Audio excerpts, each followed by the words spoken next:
over our churches and our members. If a man has to decide, you will tell a man to take a decision that will amount to what happens to his life. You must be critical in your reasoning. Because if you misguide a person and they lose their marriage, God will require from you. If you misguide a person and they chose wrong career, you will pay for it with your life. If you misguide a person and they lose all their investments, you are gone. So, therefore, the position of a Christian leader and the activities he engages himself with on a daily basis demands critical reasoning.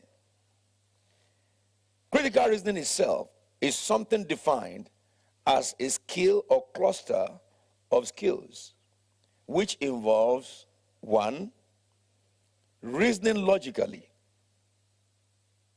2, the ability to locate underlying assumptions. And 3, analytic and argumentative skills. Now, on reasoning logically, it comprises of argument that shows clear and sound reasoning. Whenever you are involved with another person in dialogue, that is referred to as an argument. Argument does not mean quarrel. It just means dialoguing. Okay? Understand that the people who come to your church are people of various intelligence. Some have common sense, some don't. Some may be highly educated, but they don't have common sense, because no one educates a man with common sense. It's a grace. And because of that, they may argue from intellectual understanding without common sense, and they are very convinced because of their intellectual reasoning, but it does not mix with common sense. That is where a minister of God, if he's equipped with the knowledge of the Bible, can bring that intellectual reasoning in under the footing of common sense. Not through your own opinion, but through the Bible. And that involves critical reasoning. Because if you are not critical in your reasoning, you will be fooled by intellectual argument of that person. And when you come up with that, people say you have deep wisdom. Wisdom does not come by learning. It comes by endowment of God. That's what the Bible says. Therefore, a minister must be well equipped in the scriptures. The number 2, the ability to locate underlying assumption. It is a thing that is accepted as true or as certain to happen without proof. That is, being able to convince somebody that what you are saying is the right thing, but you don't have proof for it. Let me give you an example. Today I come into the meeting and I said, every sick in this meeting will be healed tonight. I have no proof to give you. But I must convince you if you are sick. Having said that, therefore, I will launch into preaching about healing and begin to show scenarios where Jesus healed various kinds of people. Analyze the procedure of the healing, what the sick had to do for his healing, the other sick what he has to do for his healing, the other sick what he has to do for him to be healed by Jesus, and then give you an underlying factor of these 3 and then apply it to you. That's what we're talking about. No proof, but I can convince you. And then those people will be healed. It is an element of critical reasoning. This I'm reading to you is what the intellectuals have written.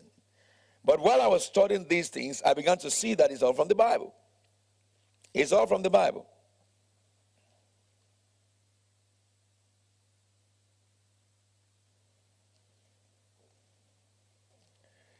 And the last one, which is analytic argument and skills.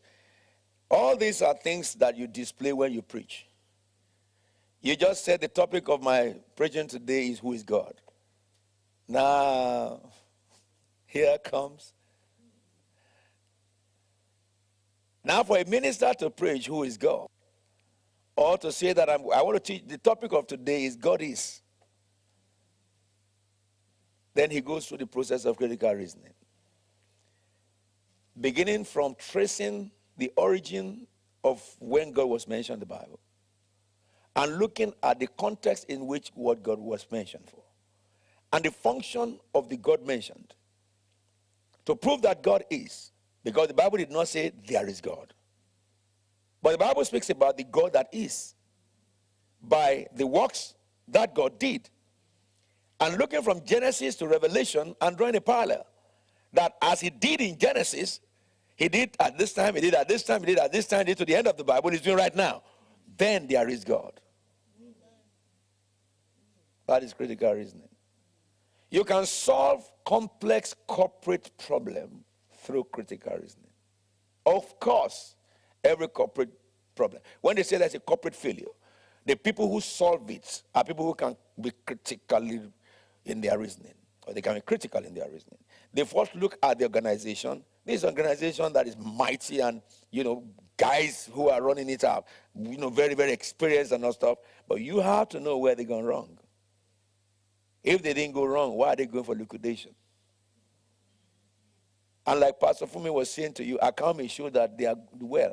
There's a case, those of you who did law remember, the case of, I forgot the exact name now. This company, that's the case that talks about duty of care.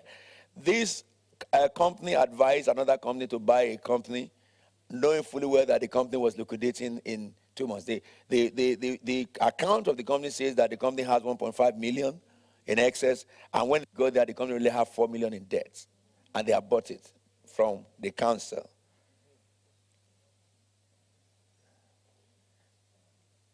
All right? So therefore, you all must know this as ministers. To finish that area, in terms of approach or approaches to study, it can be applied to the ability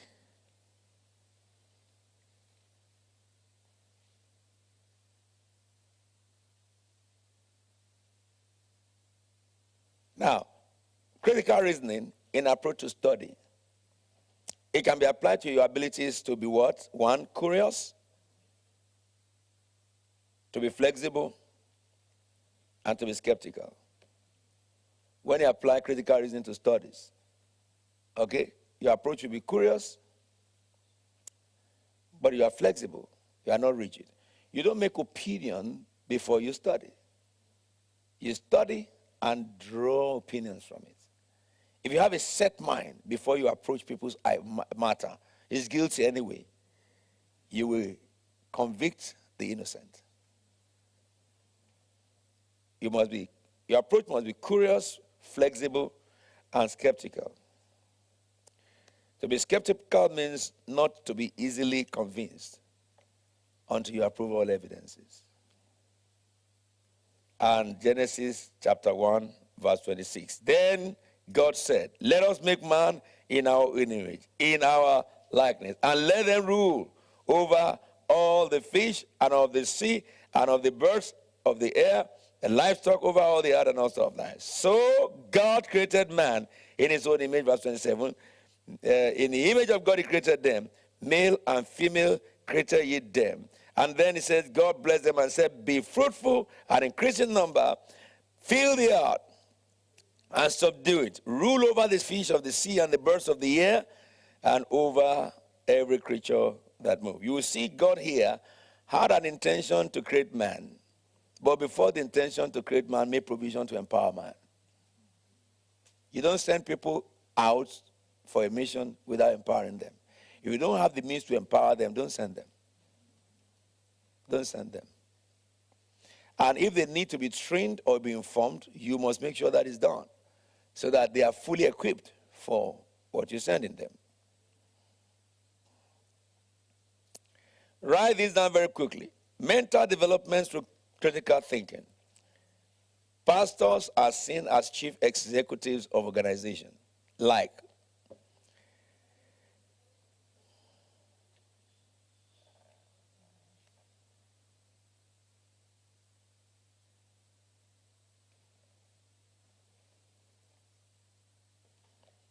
number one, searching for your hidden assumptions. Number two, justifying your assumptions. That is, critical reasoning involves all this process. Searching for hidden assumptions. 2, justify your assumptions. 3, judging the rationality of these assumptions as it is logical or reasonable. And number 4, test the accuracy of those assumptions. 1, searching for hidden assumptions. Okay. Number 2, justifying your own assumptions. If I want to read somebody's thesis now, I will search for his hidden assumption. And then I will justify what my assumptions are. All right? And the same way I read the Bible. I search for the hidden assumption of the Holy Spirit Bible. And when I found those assumptions, then I can justify my own assumptions. That, oh yeah, the way I was thinking, that's what the Holy Spirit is thinking. That's what the Bible is thinking. And then, judging the rationality of those assumptions, both yours and the Spirit. That is, applying logical, whether they are logical or reasonable. If those assumptions are logical or reasonable. Because you cannot teach the church what is not logical.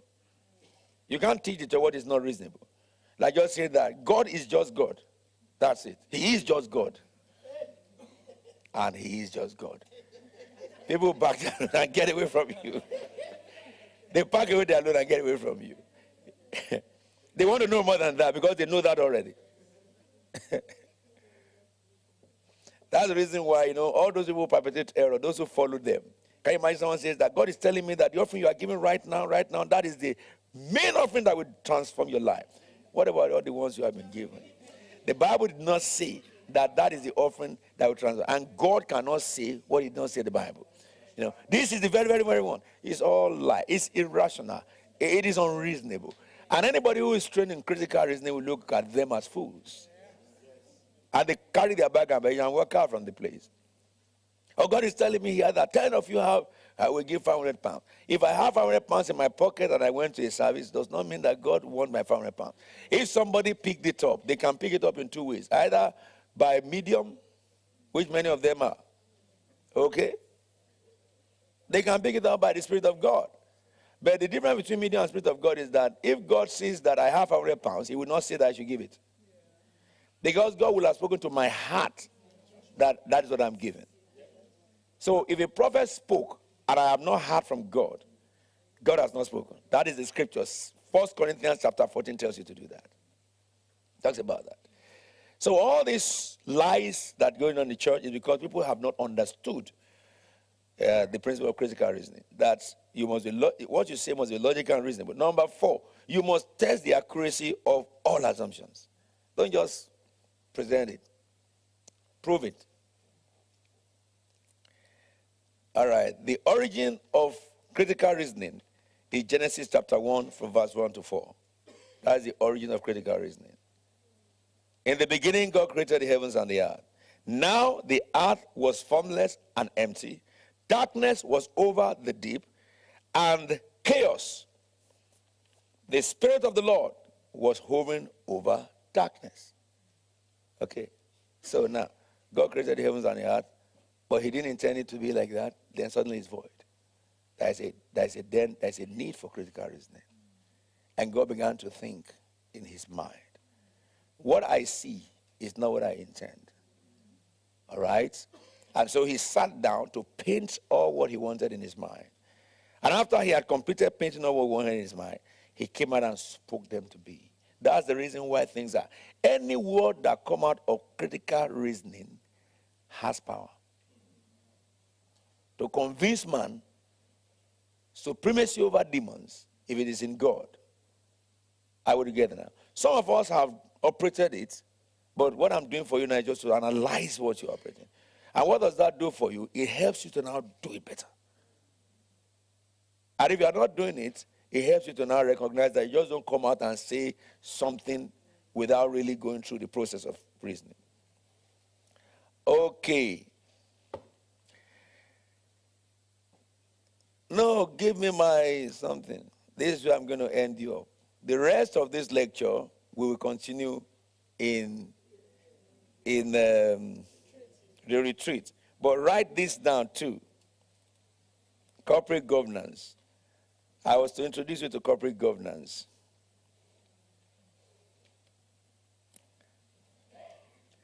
Okay, let me give you this. The key to successful leadership. 5 things. Number 1, dedication. Write it down. The keys to successful leadership. Dedication. Number 2, motivation. Number 3, inspiration.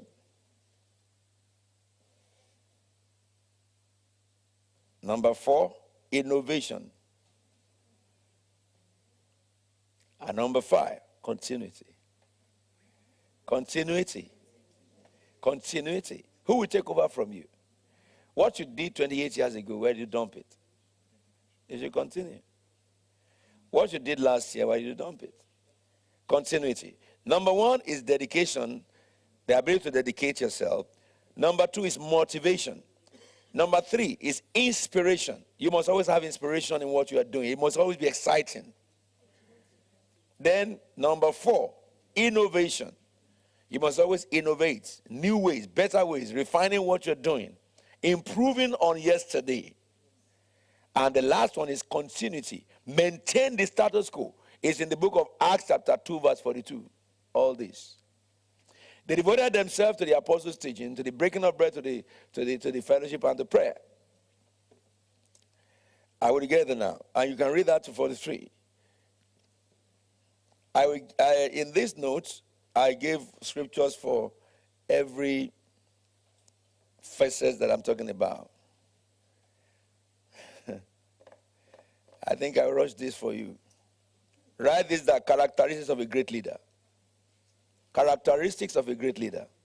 I'm not explaining those things, I'm just giving you the bullet points, but I will teach you where we analyze all these.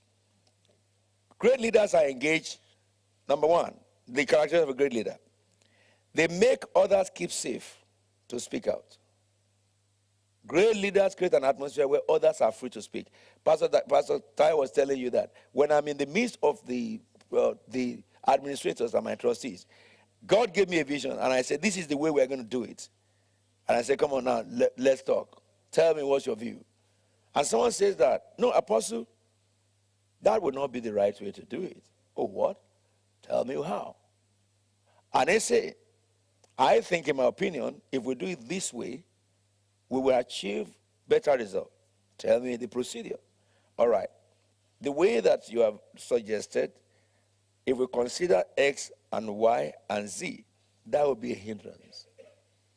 Oh, that is true? Okay, now tell me, the way you are saying, how will you overcome this hindrance? And he will analyze it. Yes. What about the rest of you? Everybody say, oh, that is very good. That's what we follow. It doesn't have to be my way. That's a great leader. That's how I knew.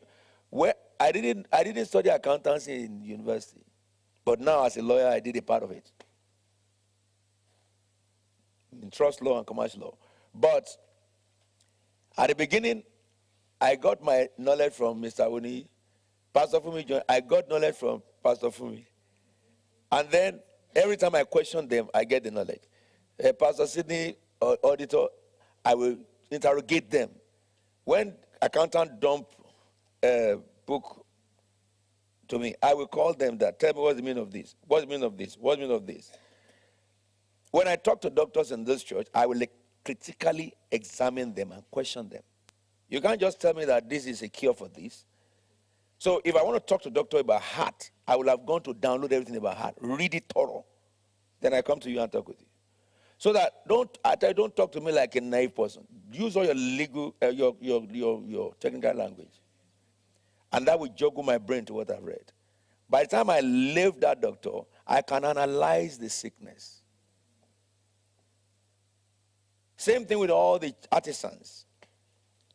A great leader keeps everybody safe to speak out constructively, not fools.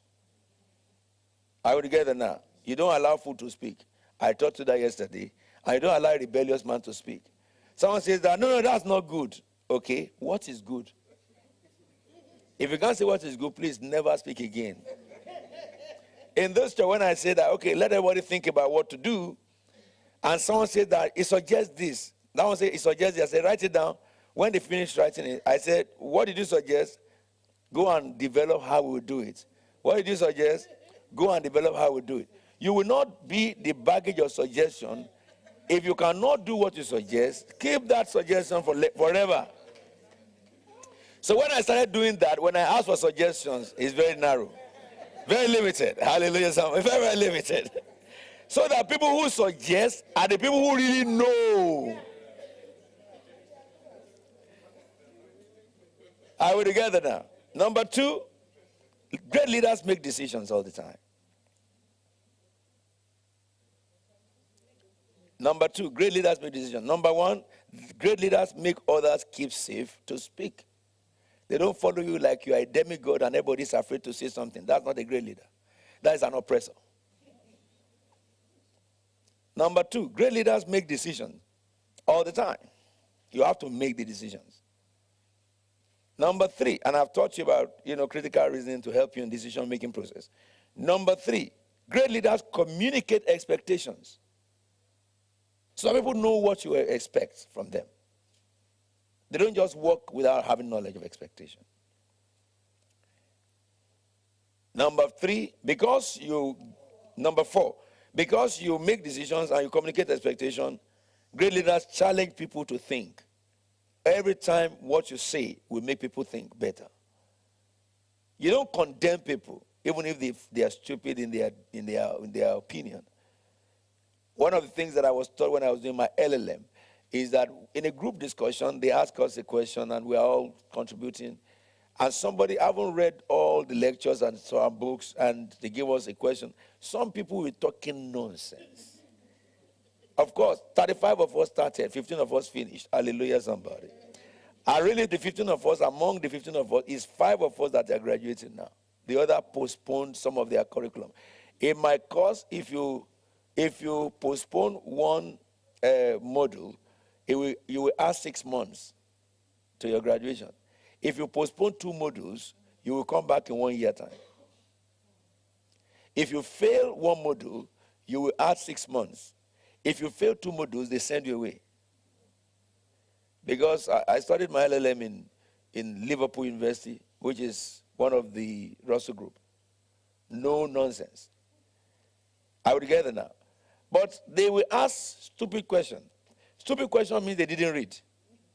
They just brushed through it. You know what our professor taught us? What you must begin to answer a stupid man is that, dear Alfred, what an interesting contribution.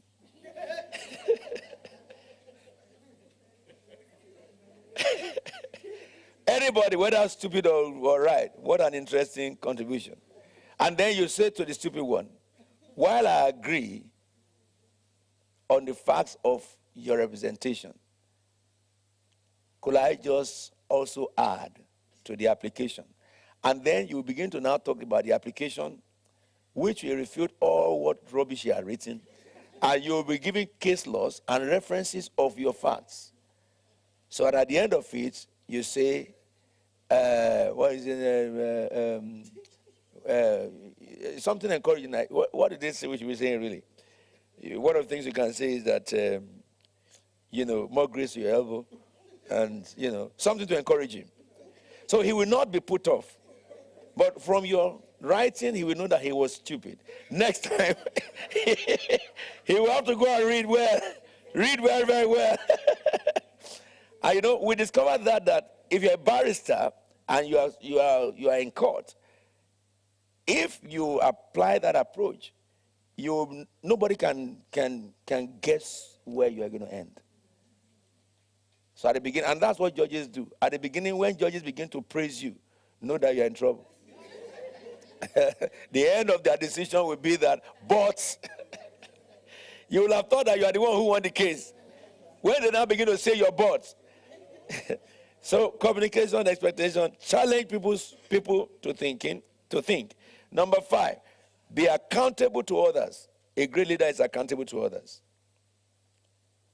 I won't explain any other one. Number 6, lead by example.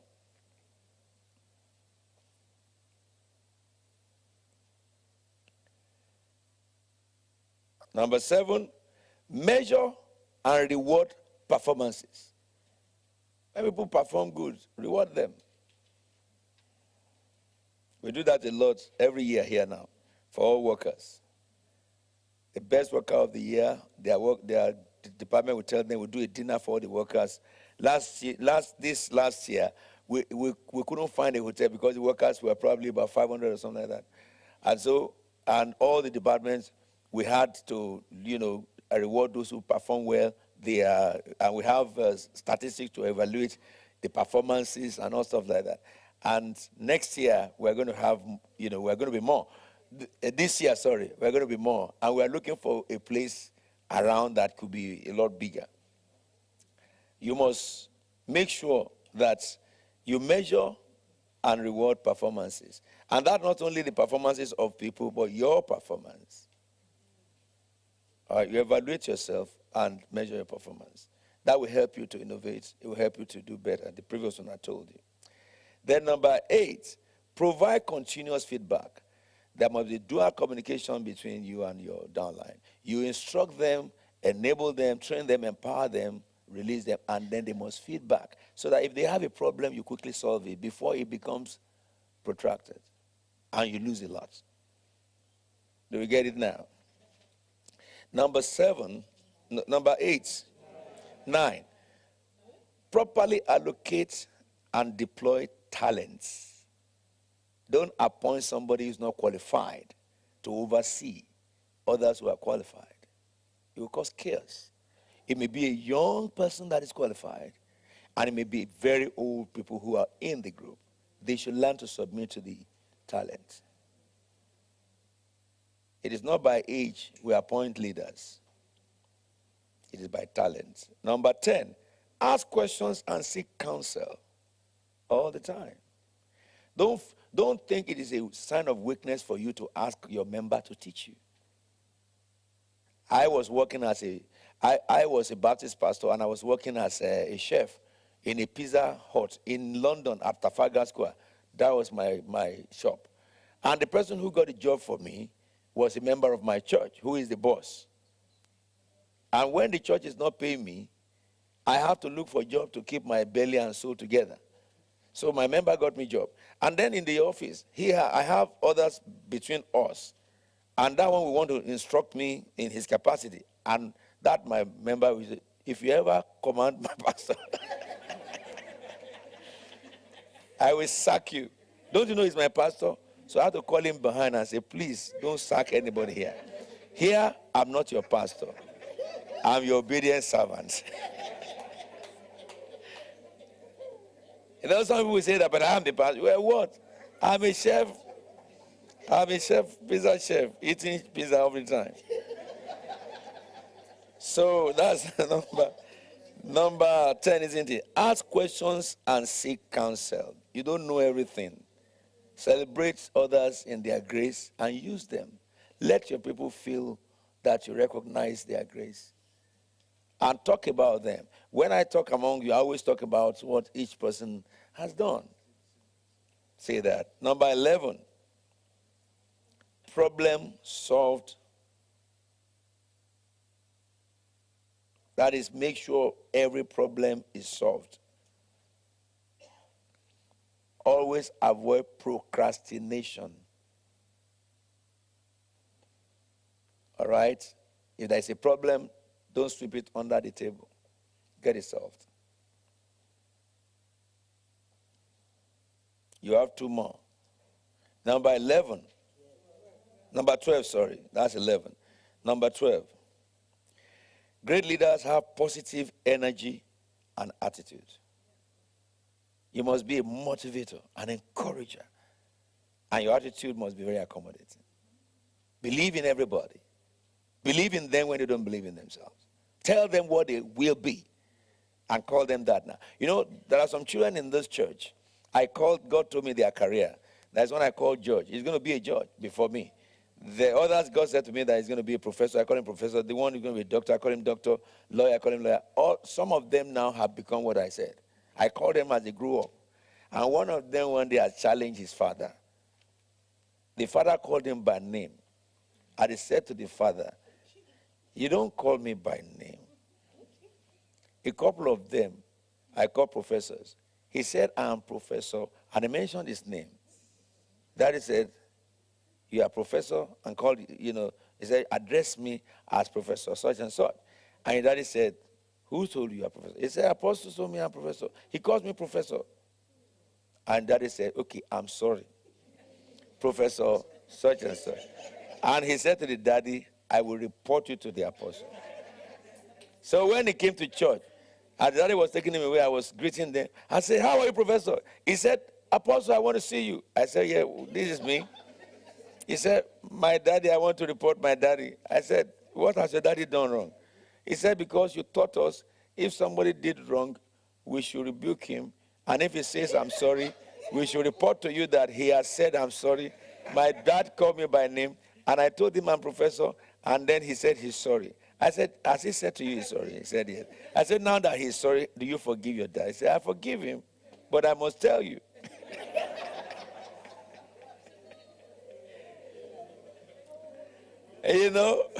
These are my children in the church. What I call them from birth, that is what they are becoming in true life. Those of them who are old, that's I call them true to the old age. You must have positive energy. You are not one of those people that people can come and tell you their problem and you start crying. Now, if you are crying, what do you want the one who has the problem to do? They just told you their problem, expecting that you just tell them there's no problem, and they will find solution with you. And you say, or you say to them that, that's a very big problem. Is that not what some deliverance ministers do? What did you do for them? Why are they after you? I've told you in my church, if any minister tell you that, look at, you should have been very successful, but what did you do for them? You tell that pastor, what you did for them, same thing I did for them. I accepted Jesus. Did you not accept Jesus yourself? When we accept Jesus, we declare war against the devil. So devil is after both of us, not only after me. Finally, 13. A great leader must be a great teacher. Oh, no, 2 more. Be a great teacher. Number 13. Then number 14, invest in relationships. A great leader must invest in relationships. Every relationship, maximize it. And appreciate it. And follow it up. Good relationship. And finally, genuinely enjoy responsibility. Genuinely enjoy responsibility. The number 14, number 13, be a great teacher. Number 14, invest in relationships. Okay? If you lock up yourself in your house alone, you are piling up regrets for some years to come. Any problem you have, there are people who have passed through it, and they can give you the template. So if you don't invest in relationship, that's why, you know what I teach you in church, that somebody should not backbite. The Bible says so. Everything the Bible says you should not do is for you alone. It's not for anybody. If you do it, you have the consequence alone. Nobody will enjoy with it. And the final one is genuinely enjoy responsibilities. Genuinely enjoy responsibility. When I will come back to you, somebody from the communication department in church now just whispered to me that all these things we are teaching, why don't I sit down and do a television discussion teaching about this so that we can have curriculum from this and people can come in to study and then we can go real professional blow. I accept that advice. That advice also is in what we are thinking about. And the communication department will be dealing with this issue and giving the recommendations to the leadership, and we will be able to empower you to do this. But the last thing I wanted to give you is what is corporate governance, definition of corporate governance. And I will teach you that, not today, but I'll teach you that maybe through that medium and send it to you. The OECD, That is the Organization of Economic Cooperation and Development. This is an organization formed in 1948 out of when the Second World War happened. After the Second World War, that is what led to Confederal Europe. The reason why Europe came together, which became the European Union, is because after Hitler War, the Western Europeans decided that, look, let us do something so that this kind of calamity would never happen in Europe. So they formed NATO, a joint force with America and Canada, for collaboration on security. And then they came about the coal and steel agreement to bring their economy together, so that if they bring the economy together, nobody can manufacture weapons without knowledge of others. All right, this economic collaboration was with an intention to build a great Europe that is one of the most powerful economies in the whole world. If you pull all your resources of population together and you are going to other nations to negotiate for economic trade agreements, you are a larger number than just your country going to negotiate. And that will bring down the cost of goods and will enhance better trade relationship and more financially beneficial trade agreements. That is the purpose, which eventually came about to the EU, of which Britain is thinking of Brexiting. And I say that figuratively because I know that whatever the case may be, UK will still go back to EU. But at the time UK will go back to EU, we will have lost our position as the one on the steering wheel before we exited. But the issue is this. This organization, there are some organizations set up to look into policies that could be a good standard practice, like Pastor Tayo said, for organizations. And the OECD is one of those organizations that was birthed at the time, which looks into financing, economic, and global operations in the world. And they define corporate governance as a set of relationships between a company's management, its board, its shareholders, and other stakeholders. Corporate governance also provides the structure through which the objectives of the company are set and the means of attaining these objectives and monitoring performances are determined. If you look at this definition, you will discover that that's all I've covered. You know, what we covered today is just this. Okay? But it says corporate governance involves sets of relationships, dual relationship, between the company's management. Management of church is the church leaders, I told you, and workers. Those are the people who see to day-to-day run operation. So there must be communication flow between them and the board, which is the, presbytery, comprise the pastors and the elders. There must be communication between them. And also with the shareholders, which are the members. So there must be communication between the pastor, members, the pastor to the elders, elders to the deacons and diaconess, and then down line. But at the same time, there must be contra-flow of information coming from the members right through to the pastor, so that pastor does not give an instruction and you think they have executed it, and 6 months' time you remember it and they done nothing. That is always waste of money and energy. Anytime you have time wasted, it is money wasted. So we get it now. And of course, the stakeholders are the community and the government. So you must be able to communicate with the government. That was what Pastor Tari was saying, that we must evaluate the impact of our social programs within the community of the church and let the government know that we're doing that in the church. Let the government know that this church helps jobless to get a job. Last year, we got X number of people to get a job. This church helps students. We have X number of graduates. We have X number of a master's degree or PhD. We train technicians. We train this and that. We were able to create this atmosphere. Marriages were settled and stuff.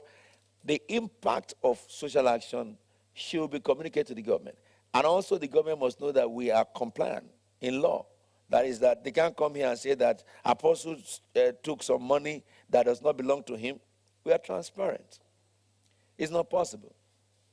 If somebody goes and reports us and lie against us, if government say they are coming to us, I will tell them, don't inform us when you are coming. Just come anytime. So that it's not going to be like we prepared for you. Come anytime and go. What do you want to see? Invoices, those are the invoices. Do whatever you like with it. So a church that is, running properly must have a good corporate governance. So also family that is running properly must have a good corporate governance. Communication flow from the head of the family to the mother of the family to the children and back. Pastor communicating to the elders, the leaders, and the workers and the members and back to him. That is corporate governance. Now, I believe that we have done so much today. Today is the last day, isn't it? It seems as if we are just starting. Hallelujah. Shall we just stand up and put your hands together for the Lord, maybe? So let's just thank God and bless the name of the Lord for today. Begin to thank God for this. This conference